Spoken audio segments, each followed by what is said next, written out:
우리가 좋은 신앙이 되고 좋은 열매를 맺으려면 제일 먼저 해야 되는 일이 뭐냐? 밭을 기경하는 겁니다. 어떤 밭을요? 우리의 마음밭을. 우리의 마음밭이 갈아엎어지고 정말 어떤 씨앗을 뿌려도 좋은 열매를 결실할 수 있으려면 우리의 이 마음밭을 계속해서 갈아엎어야 돼요. 좋은 밭으로 만들어야 되는 겁니다. 근데 우리가 이 작업이 힘들고 어렵다고 해서 이것을 그냥 건너뛰어 버리면요, 어떤 씨앗을 뿌려도 이것이 제대로 열매를 맺을 수가 없어요. 새가 와서 다 먹어버리든지 아니면 뿌리를 내리기도 전에 다 말라서 죽어버리든지. 그렇지 않습니까? 우리가 하나님 말씀을 아무리 들어도요, 우리의 마음밭이요 좋지 않으면은 온갖 쓸데없는 세상의 근심, 걱정, 염려들이 그 말씀을 싹 다 먹어버립니다. 그러니까 말씀을 듣는 동안에도 말씀이 귀로 들어와서 한쪽 귀로도 한쪽 귀로 다 흘러버리는 거예요. 하나님의 말씀이 내 마음밭에 심겨워지는 것이 아니라 하나님의 그 말씀이 그냥 내 마음에 심겨워지기 전에 싹 사라져버리고 마는 거죠. 아무 열매를 기대할 수가 없어지는 겁니다. 우리 그리스도인들 가운데 이 마음밭을 잘 갈지를 못해가지고 오랫동안 신앙생활 했어요. 열심히 예배생활도 했고 또 신앙의 모습을 가지고 살아갑니다. 그런데 아무 열매를 맺지 못해요. 좋은 열매를 맺지 못하는 겁니다. 알곡이 되지를 못하고 가라지가 되는 거고 양이 되지 못하고 염소가 되고 마는 겁니다. 그 예수님께서도 말씀하셨잖아요. 예수님께서 이 땅에 재림하셔서 세상을 심판하시는 그날에는 양과 염소를 구분하실 것이고 알곡과 가라지를 구분하실 것이라고 했어요. 그 심판의 때에 그 마지막 결과가 나타나기 그 전까지는 우리가 누가 누군지 잘 모릅니다. 누가 진짜 양이고 누가 염소인지 잘 몰라요. 누가 알곡이고 누가 가라지인지 잘 모릅니다. 그러나 결국 하나님의 심판 앞에서는 모든 것들이 확실하게 다 구별되어 버리는 거죠. 그때가 온다고 했습니다. 이 말은 믿는 자들 가운데에도 진짜가 있고 가짜가 있다는 거예요.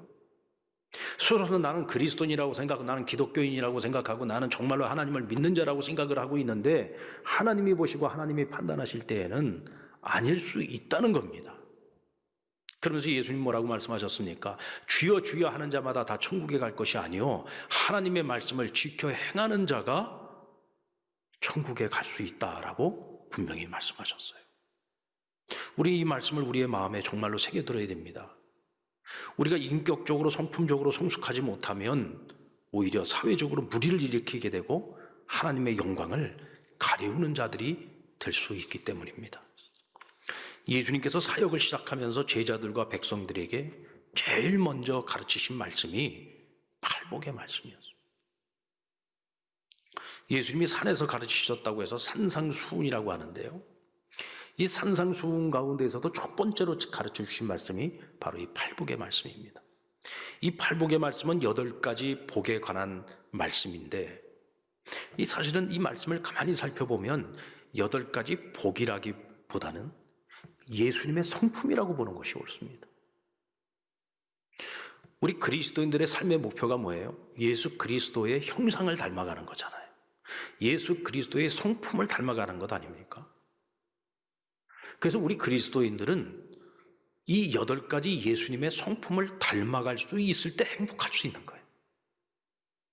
왜냐하면 우리의 가치관은 하나님 나라의 가치관, 성경적 가치관을 가지고서 살아가고 있기 때문에 우리가 그것을 전제했을 때 우리가 하나님 나라의 가치관, 성경적 가치관을 가지고서 살아가는 것이 그리스도인의 기본적인 삶이라고 하는 것을 전제하고 내가 오늘 그런 삶을 살고 있다라고 전제를 했을 때 우리는 주님의 성품을 닮아가야만 행복할 수 있는 거예요. 자, 이 8가지 팔복의 말씀, 예수님의 성품과 그 생애를 보여주고 있는데 그 내용이 무엇입니까?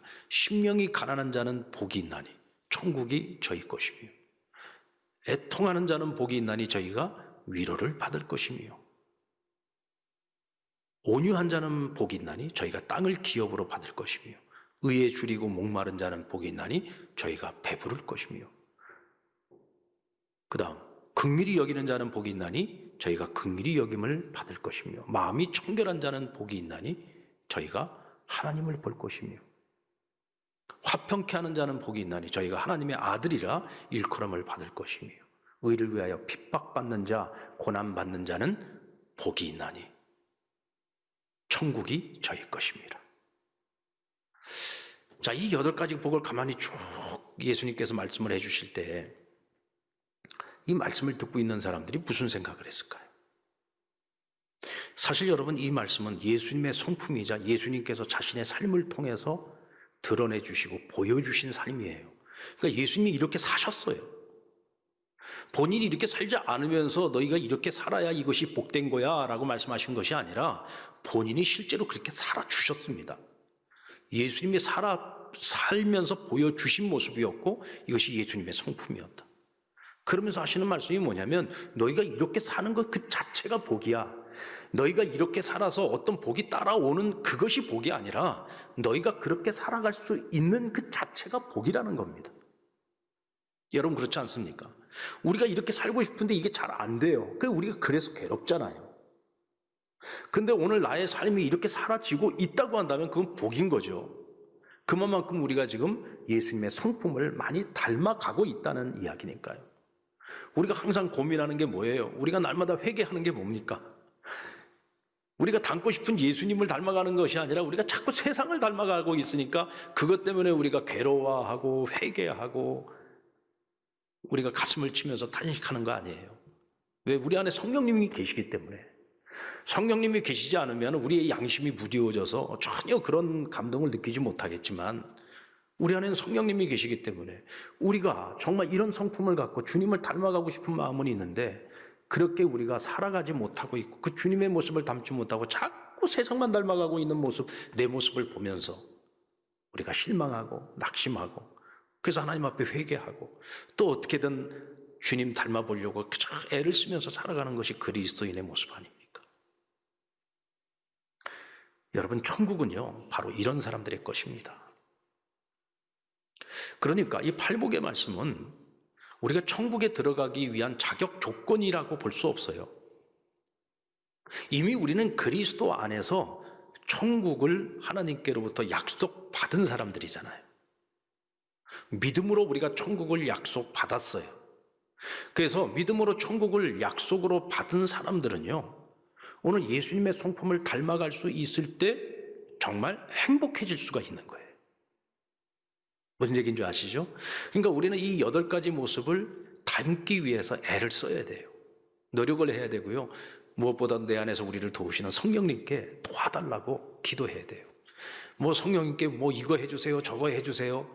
우리가 세상의 것들을 얻게 해달라고 성령님께 구하기 전에 우리가 먼저 해야 될 것은 뭐냐면 예수님의 성품을 닮아가는 사람이 될 수 있도록 성령님, 우리 안에서 우리를 도와달라고 우리가 그 기도를 먼저 해야 되는 겁니다.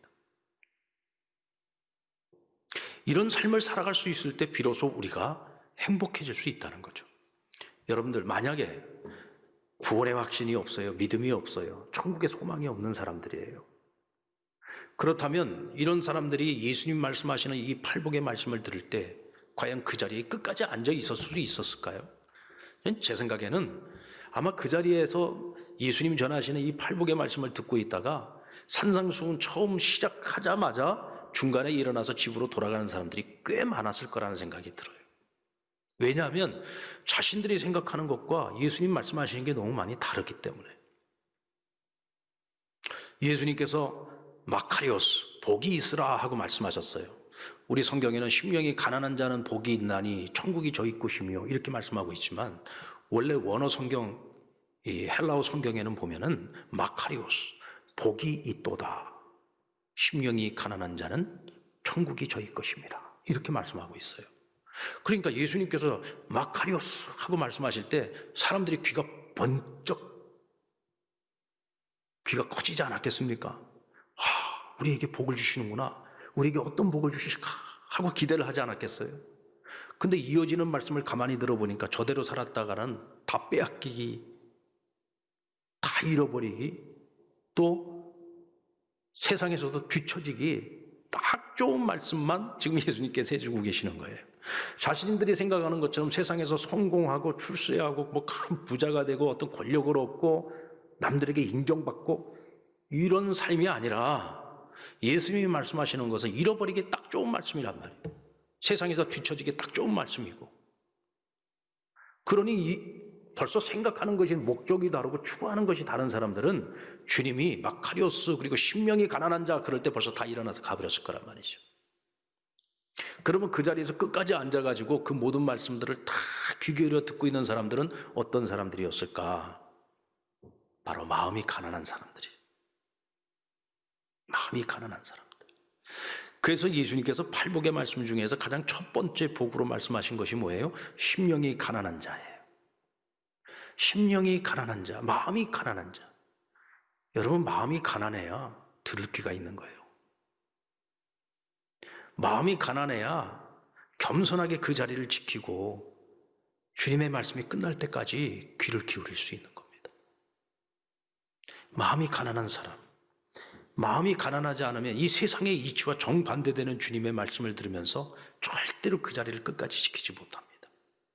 예수님의 제자 마태는 심령이 가난한 자는 복이 있다고 말했지만 의사 누가는 가난한 자는 복이 있나니 그랬어요. 그러니까 마음이 가난한 것과 그냥 가난한 것은 분명히 차원이 다르죠. 누가가 말하고 있는 것을요, 뭐 신학자들마다 이것도 마음이 가난한 것을 얘기하는 거야 라고 얘기하는 분들도 있습니다만은 실질적으로는 그렇지 않아요. 의사 누가가 누가복음 전체를 통해서 이야기하는 것을 보면 그는 늘 가난한 자들에 대한 관심이 참 많았어요. 왜냐하면 예수님은 가난한 자들에게 늘 관심을 가지고 있었기 때문에.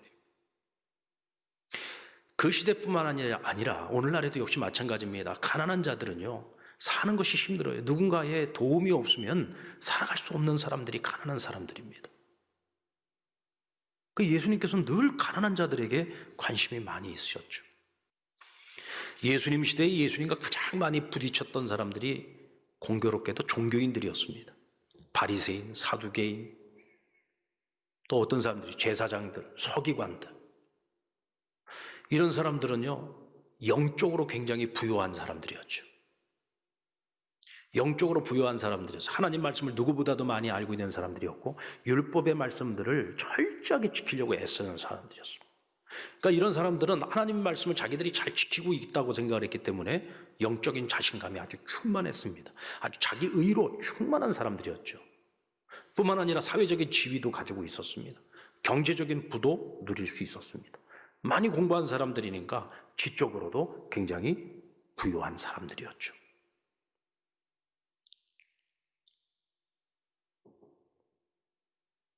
자기들 스스로가 생각할 때 굉장히 우리는 퍼펙트한 사람들이다라고 생각을 했습니다.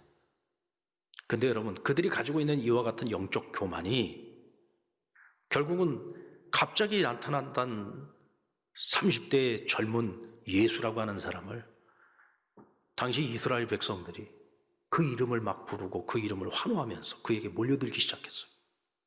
그리고 사람들이 하나같이 하는 얘기가 뭐냐면 저가 가르치는 것은 서기관들이 가르치는 것과 다르다. 저가 가르치는 것은 일반적인 교사들이 가르치는 것과는 완전히 차원이 다르다. 자기들이 비교당하기 시작한 거예요.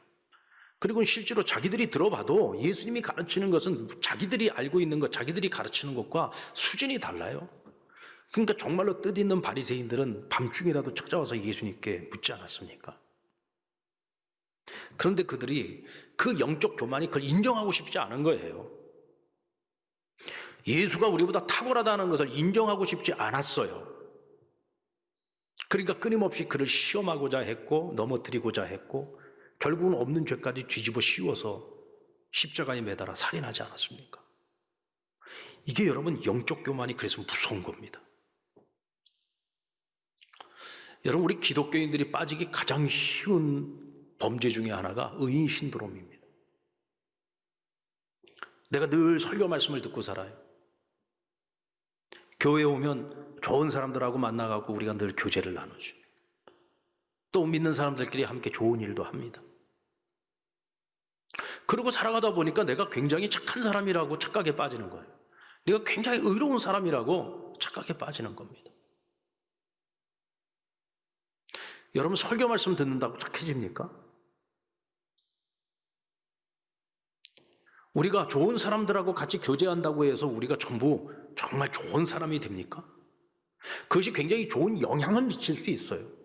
근데 문제는 내가 듣고도 배우고도 알고도 그렇게 살지 않으면 우린 절대로 착한 사람이 아니에요.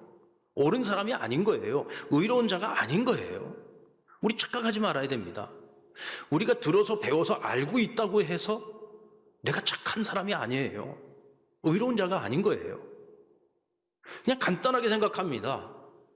내가 하나님 말씀대로 살지 않고 내가 성경적 가치관을 가지고 살지 않으면 그건 그리스도인이 아닌 거예요. 그걸 분명히 알아야 돼요. 교회 다닌다고 다 기독교인이 아니에요. 교회를 다녀도 여전히 가치관이 변화되지 못하고 여전히 세상적인 욕망에 붙들려가지고 그렇게 살아가고 있다고 하면 우리 기독교인이 아닌 겁니다.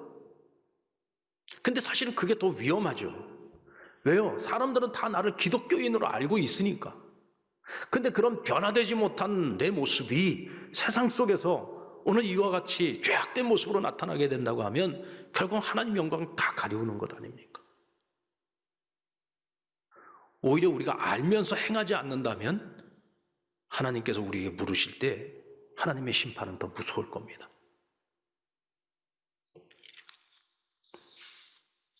여러분, 부요함을 경계하시기 바랍니다. 물질적인 부요함을, 사회적인 부요함을, 지적인 부요함을, 영적인 부요함을 경계하십시오. 여러분, 부요함이 다 나쁘다는 게 아니에요. 이왕이면 부요하면 좋죠. 근데 부요함 속에서 자기를 점검하지 못하면 우리가 불행해질 수 있다는 겁니다. 그리고 가난한 자들을 외면하지 말아야 됩니다. 예수님께서 고향 나사렛에서 방문하시고 안식일날 회당에 들어가셔서 성경을 읽으셨는데 그 성경의 말씀이 이사야 61장 1절 이하의 말씀이에요. 누가복음 4장 18절로 19절에 보면 그 말씀을 예수님이 읽으시는 장면이 나옵니다. 우리 같이 한번 읽어봅시다. 시작. 주의 성령이 내게 임하셨으니 이는 가난한 자에게 복음을 전하게 하시려고 내게 기름을 부으시고 나를 보내사 포로된 자에게 자유를, 눈먼 자에게 다시 보게 함을, 눌린 자를 자유롭게 하고 주의 은혜의 해를 전파하게 하려 하심이라 하였더라. 예수님께서 이때 처음으로 선지자 이사야의 예언을 통해서 바로 그 메시아가 바로 나다라고 하는 것을 사람들에게 밝히신 첫 번째 사건입니다. 이때 주님께서 말씀하시기를 하나님 나를 이 땅에 보내신 이유가 뭐냐? 가난한 자에게 복음을 전하기 위함이다 그랬어요. 그래서 포로되어져 있는 사람들에게 자유함을 주고 보지 못하는 자들을 다시 보게 하고 눌려있는 사람들을 자유롭게 하고 그들에게 은혜의 해를 선포하기 위해서. 여기서 은혜의 해를 선포한다는 건 뭐냐면 이스라엘의 그 신연법을 말하는 거예요. 자유를 선포해 주기 위해서 예수님께서 이 땅에 오셨다는 거죠. 이들은 하나같이 정치적으로나 사회적으로 경제적으로 불의한 피해자들이라고 할 수 있습니다. 그들을 한마디로 한 단어로 표현하면 가난한 사람들인 거예요. 이들에게 주의 은혜의 해를 선포하기 위해 주님이 오셨다고 말씀합니다. 우리가 가난한 자들을 외면하지 말아야 되는 이유는요, 주님께서 가난한 자들을 외면하지 않으셨기 때문입니다. 그래서 늘 주님이 가시는 곳마다 가난한 자들이 항상 주님을 따라다녔어요. 교회는요, 처음부터 가난한 자들과 함께 했습니다. 여러분, 예루살렘 초대교회 모습을 보십시오. 왜 갑자기 사도들 외에 다른 여러 직제가 만들어지게 되었습니까? 왜 갑자기 사도들이 자기들이 하고 있던 일들을 나누어 가지고 7명의 집사를 세워서 그 일을 같이 나누어 일을 하게 했잖아요. 그 이유가 뭐였어요? 예루살렘 교회 내에 고아와 과부들이 많았어요. 다시 말하면 가난한 자들이 많이 있었습니다. 그래서 하나님의 은혜를 잊고 기독교 신앙을 가지고 있는 많은 사람들이 자신들의 소유를 팔아서 교회 앞에 헌물을 하면 교회는 그것을 가지고 가난한 자들과 함께 나누었어요. 근데 가난한 자들이 너무 많아가지고 이 사람들을 다 같이 나누는 이 일에 사도들이 너무 많이 시간이 투자가 되다 보니까 정작 자기들이 해야 되는 복음 전하는 일이나 기도하는 일이나 말씀 연구하는 일이나 이런 일을 더 이상 할 수가 없는 거예요. 그래서 집사들을 세워서 구제하고 봉사하는 이 일을 집사들에게 맡기고 본인들은 복음 전하는 일에 더 집중했던 겁니다. 이제 그만큼 초대교회는 처음서부터 이 가난한 자들과 늘 함께 했던 것을 말씀해 주고 있어요. 마태복음 25장 31절로 46절에 보면은 마지막 심판 때에 예수님께서 영원히 하나님 나라를 상속받는 자들에게 이렇게 말씀하십니다. 우리 마태복음 25장 35절로 36절 말씀을 보면 내가 줄일 때에 너희가 먹을 것을 주었고 목마를 때에 마시게 하였고 나그네 되었을 때에 영접해 주었고 헐벗었을 때에 입혔고 병들었을 때에 돌보았고 옥에 갇혔을 때에 와서 보았느니라. 그러자 그 말을 듣고 있던 이들이 뭐라고 말합니까? 우리가 언제 그렇게 했다는 얘기입니까? 왜 오른손이 하는 일을 왼손이 모르게 했어요? 아니죠. 오른손이 하는 일을 왼손이 모르게 했어요. 그러다 보니까 자기들이 좋은 일을 해놓고도 잘 모르는 거예요. 그러니까 이렇게 말씀합니다. 40절 말씀해 보면 임금이 대답하여 이르시되 내가 진실로 진실로 너희에게 이르노니 너희가 여기 내 형제 중에 지극히 작은 자 하나에게 한 것이 곧 내게 한 것이니라 하고. 지극히 작은 자, 지극히 작은 자 하나에게 한 그것이 나에게 한 것이다. 여러분, 우리가요, 우리 주변에 지극히 작은 자가 누군지를 찾아야 돼요. 어떤 경우에는 목사님 정말 어렵고 힘든 분 있으면 좀 찾아서 좀 도와주세요. 그리고 뭐 구제비를 가지고 온다든지 그런 경우가 있어요.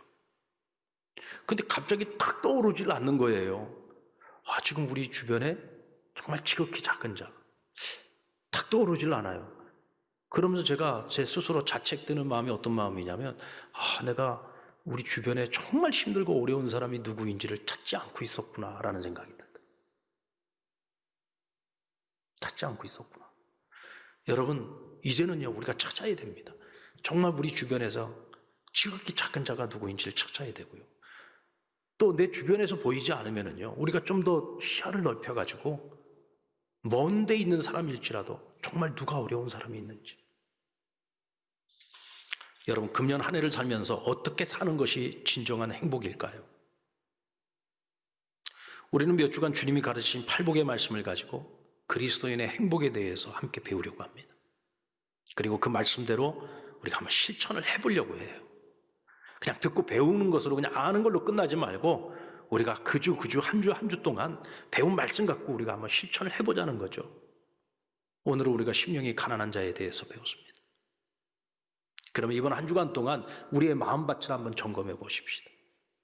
오늘 내 안에서 지금 뿌리 뽑아야 될 것들이 무엇이 있는지, 좋은 밭을 만들기 위해서 내가 뿌리 뽑아내고 골라내야지 될 것들이 무엇인지, 그 무엇으로 우리가 골라낼 수 있습니까? 그 말씀이죠. 하나님 말씀을 묵상하면서 깨달아지면서 내 안에 여전히 남아있는 하나님이 기뻐하지 않는 그런 헛된 것들을 하나하나 골라내고 뽑아내고 가려내는 일들을 여러분들 꼭 하시기 바랍니다. 그래서 어떤 씨앗이 우리의 마음 가운데 심겨질지라도 30배, 60배, 100배를 결실할 수 있는 좋은 밭을 만들어가는 그런 한 주간으로 여러분들이 삼았으면 좋겠어요. 여러분, 내가 골라내지 않으면 하나님이 손대십니다. 하나님이 손대면 힘들어요. 우리 스스로가 골라내는 작업을 하셔야 됩니다. 그리고 가난한 자들을 외면하지 마십시다. 오늘 우리가 그들을 외면하며 살아간다면 오늘 저와 여러분이 믿는 복음은 구멍난 복음이 되고 말 겁니다. 월드비전 총재인 리처드 스톤스가 쓴 구멍난 복음이라는 책이 있어요. 이 책에 보면 그가 이런 얘기를 합니다. 성경에서 가난한 자들을 도우라는 말씀을 전부 다 골라내가지고요, 그걸 가위로 한번 다 잘라내보라는 거, 오려내보라는 거예요. 그리고 나서 성경책을 이렇게 흔들어 보면은요, 성경책이 너덜너덜해진답니다. 이게 무슨 얘기입니까? 신구약 성경 전체를 통틀어서 하나님께서 가난한 자들을 돌보라는 말씀이 그렇게 많다는 거예요. 근데 우리는 항상 듣고 싶은 거, 내가 듣고 싶은 것만 자꾸 들으려고 하다 보니까 성경에 그렇게 많은 말씀이 있는 것을 우리가 모르고 살아가는 겁니다. 하나님이 하신 말씀이 그렇게 가난한 자들 돌보라는 말씀이 많은데도 불구하고 우리가 전혀 그들을 돌보지 않고 살아간다면 그것은 그리스도인으로서 마땅한 일이 아니고 그와 같은 삶을 살지 않으면 우리는 절대로 행복한 사람이 될 수 없는 거죠. 만약 우리가 부자의 하나님만을 사랑하고 살아간다면 우리는 구멍난 복음을 믿고 있는 겁니다. 사랑하는 여러분, 금주 한 주간 우리가 한번 심령이 가난한 자의 삶을 실천할 수 있기를 바랍니다. 이때 우리가 그 어느 때도 누리지 못했던 기쁨과 행복을, 천국의 삶을 보여주실 것입니다.